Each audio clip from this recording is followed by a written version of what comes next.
truck driver told Jimmy Hoffa, "I'm a union man. I come to work when I want."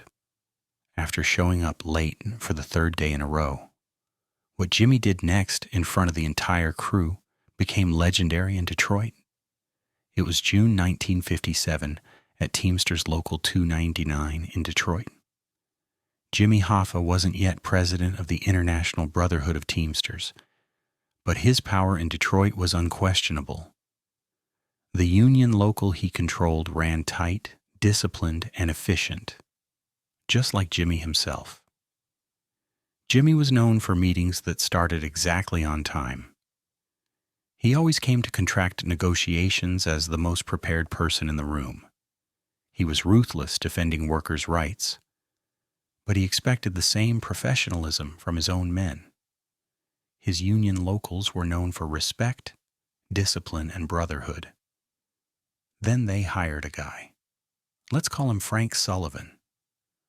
Sullivan was an experienced truck driver from New York. He'd put in his years on long-haul trucking, been on the front lines of a few strikes, and was known as a man who dedicated himself to the sanctity of the union. He'd never had an accident with his rig, held distance records, and was always the loudest voice at every union meeting. His business agent had worked hard to place him in Detroit, in Jimmy's local. He'd be working a key route, hauling parts from auto plants, a line that brought in significant revenue for the union. Jimmy's right-hand man voiced his concerns. "He's talented," he told Jimmy, "but I hear he's difficult. Very idealistic, very principled, the type who's always talking about rights." "How difficult?" Jimmy asked. "During a strike, he kept watch at the factory gate for 3 weeks straight, didn't even go home. Always talking about union brotherhood, that type." Jimmy thought about this. He loved men who fought for workers' rights, but he also knew the difference between idealism and lack of discipline. "Hire him," Jimmy said, "but make it clear how we operate here." Sullivan signed the contract, came to Detroit, and attended the first union meeting. Jimmy laid out his expectations clearly. 6:10 a.m. shift starts. Adherence to delivery schedules. Professionalism. Customers expected on-time deliveries, and Jimmy expected his drivers to work with that energy. Sullivan nodded through the meeting, but seemed distracted, as if logistics were beneath a union warrior like himself. He was here to fight for workers' rights, not punch a time clock. Sullivan's first scheduled day was Monday. Shift starts 6 a.m. Loading would happen at the central depot in Detroit, and the trucks had to roll out by 6:30 to reach the plants before noon. At 6 a.m., the depot was ready. Forklifts were running. Other drivers had warmed up their trucks, prepared their paperwork, been there since 5:30. Jimmy was in his office reviewing the day's loading list. The entire machine was oiled and ready to run. But Frank Sullivan's truck sat empty, dark, silent.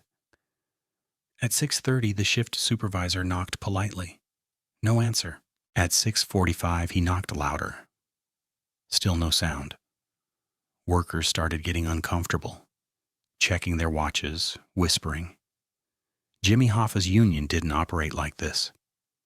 At 7 a.m., after many attempts, Sullivan finally opened the door, still in his street clothes, hair uncombed, looking annoyed at being disturbed rather than embarrassed about being late. "I'm preparing," Sullivan said, his tone suggesting the supervisor was interrupting something sacred.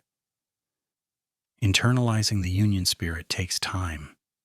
This can't be rushed. This isn't just some job. This is a struggle. This is serious responsibility. The shift supervisor explained they were losing the morning delivery window, that the entire crew was waiting. "Workers' rights don't operate on schedules," Sullivan replied, closing the door. Jimmy, informed of the situation, made a decision. transfer the load to another truck, reroute. The crew scrambled to transfer Sullivan's load to another truck, losing valuable time and missing the morning delivery window. When Sullivan finally emerged at 8:30, ready to work, they'd lost 2.5 hours. Jimmy said nothing. He simply adjusted the schedule, got Sullivan on the road, and moved on. But he was watching. The second day Sullivan was scheduled. The shift start was again 6 a.m. for the same critical reasons. Same central depot, different route, but still dependent on morning deliveries. Same 50 workers who'd woken up at 5:30 to be ready on time. At 6 a.m. Sullivan's door was dark and silent. At 6:30, still dark. The crew was getting visibly frustrated now. Yesterday had been frustrating enough, but a pattern was emerging. At 7 a.m., the shift supervisor knocked with less patience than the day before. Sullivan answered wearing a bathrobe, sipping coffee as if he were on vacation. "I told you yesterday," Sullivan said, clear irritation in his voice now, as if the supervisor was the problem. "Feeling the union spirit takes time. I need to meditate, to center myself, to experience the emotional truth of worker brotherhood. This isn't television, not just getting in and driving the truck. This is a struggle. This is purpose. 50 people are waiting," the shift supervisor said carefully. "Then they'll learn patience," Sullivan replied. "Real unionism can't be manufactured on an assembly line." He finally emerged at 8:45, over 2.5 hours late again. When the shift supervisor explained to Sullivan that they'd had to cancel the delivery window, that they had lost another route, Sullivan shrugged. "If the delivery time isn't right, it isn't right," he said, as if this vindicated his lateness rather than being caused by it. Jimmy watched this unfold from his office window. He said nothing to Sullivan. He just adjusted the schedule again, did what they could, and noted the pattern developing. That evening, Jimmy's partner approached him. "We need to talk about Sullivan. 2 days, 2 major delays. We're losing budget and schedule." "I'm aware," Jimmy said. "Should we warn him, threaten to fire him?" "No threats," Jimmy said. "One more day. Let's see if this is who he is." The third day Sullivan was scheduled was critical. It was his biggest route. It required delivery to 3 plants, precise coordination with other drivers, complex logistics, and a morning delivery window of maybe 90 minutes at most. They'd scheduled extra personnel, brought in additional equipment, and coordinated multiple departments around this loading. Shift start, 6 a.m. sharp. At 5:45 a.m., the entire crew was ready. Drivers in their trucks, forklifts running, loading crew waiting, everyone waiting for Frank Sullivan. At 6 a.m., his door was closed. At 6:15, still closed. At 6:30, the shift supervisor knocked. No answer. At 6:45, louder knocking. Nothing. Jimmy stood up from his office and walked towards Sullivan's door. The entire crew watched. This was unprecedented. Jimmy usually managed quietly from his office. Him walking across the depot to personally address a worker meant something significant was happening. Jimmy knocked on the door. Hard. 3 sharp raps that echoed across the quiet depot. After a long moment, Sullivan opened the door. He was in his bathrobe again, holding tea, looking annoyed at the interruption. "We're waiting for you," Jimmy said quietly. "I'm preparing," Sullivan replied, his tone suggesting this should be obvious. "Feeling the union spirit takes time. I need to reach a deep sense of brotherhood for today's deliveries." "What time was your shift?" Jimmy interrupted, his voice still quiet, but with an edge now. "Shift times are an administrative convenience," Sullivan said, launching into what was clearly a prepared speech. Real unionism, serious unionism, requires going to places that can't be scheduled. I'm not just some regular driver. I'm creating brotherhood from the inside out. That process. What time? Jimmy repeated, not asking now but stating, his quiet voice somehow carrying more authority than shouting ever could. What time was your shift? Sullivan blinked, thrown off by the interruption to his prepared speech about union integrity. 6, but that's just... It's 7, Jimmy said, each word deliberate and final. You're an hour late. 3rd day in a row. 50 people have been waiting for you. People who got here on time despite having the same early shift you did. Great struggles require sacrifice, Sullivan said, recovering his confidence. These people are being paid to wait. That's literally their job. My job is to create something transcendent, something that will last beyond this production schedule. You, of all people, should understand that real unionism can't be confined. Pack your things, Jimmy said, cutting through the speech like a knife. Sullivan stopped mid-sentence, mouth open. Sir? Pack your things, Jimmy repeated, his voice still that same quiet tone that had become famous in union halls. You're fired. There's a car waiting to take you back to Detroit. You have 30 minutes to be out. The entire crew had gone silent. 50 people frozen watching this unfold. Sullivan laughed, a nervous sound. You can't fire me. We're in the middle of production. You need me. No, Jimmy said simply.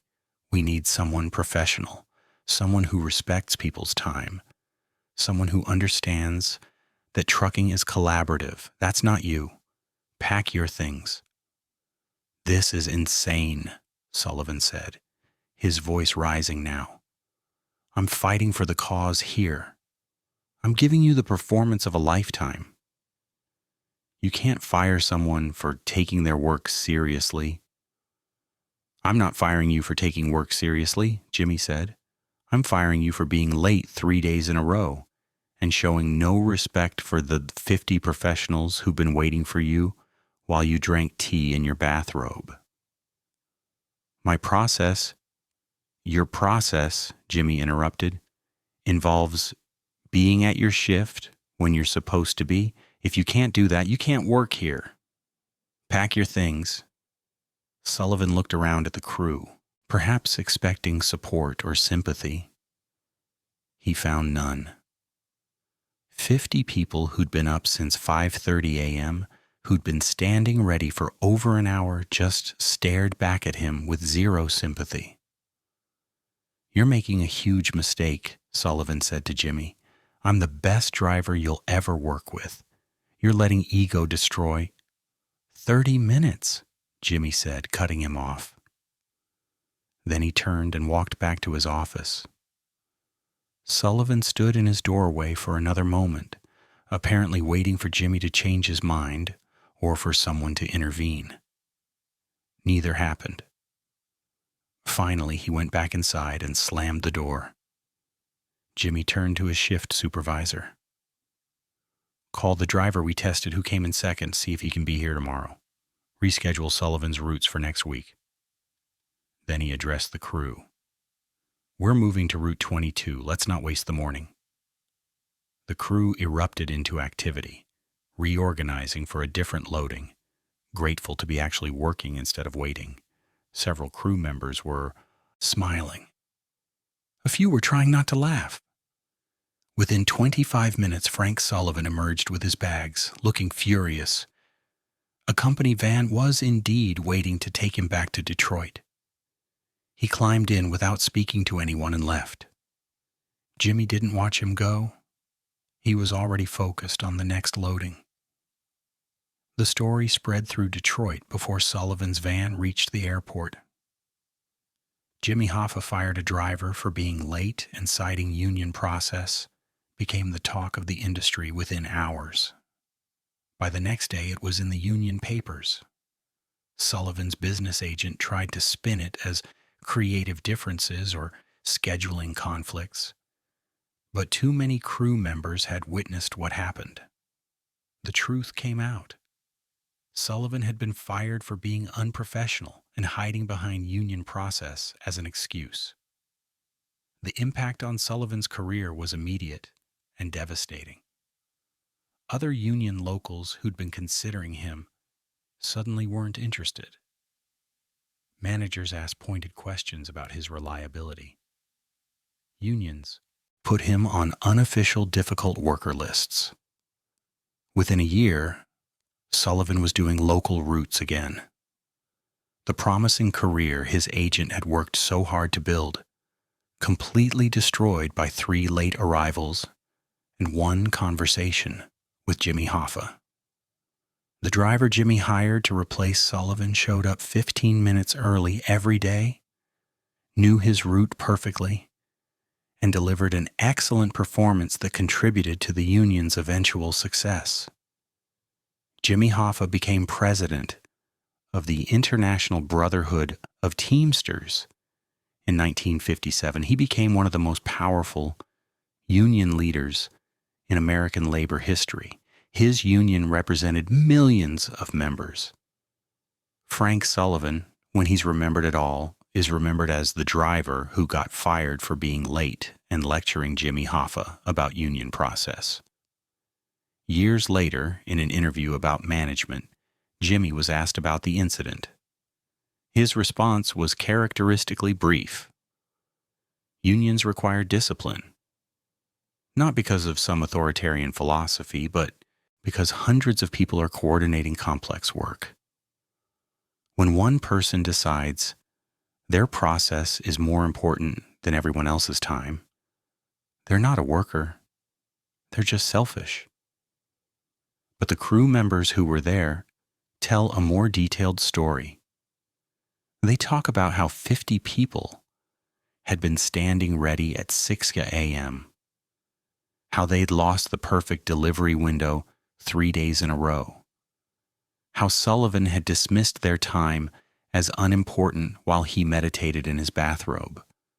And they talk about how Jimmy's firing of Sullivan wasn't angry or dramatic. It was matter of fact, delivered with the same calm he brought to every management decision. Pack your things. Cars waiting. 30 minutes. The incident became legendary not because it was loud or theatrical, but because it was the opposite.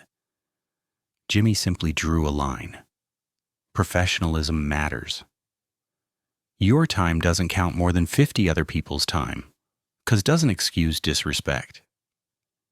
To this day, my union process can't be rushed is a phrase you don't want to use in Jimmy Hoffa's union.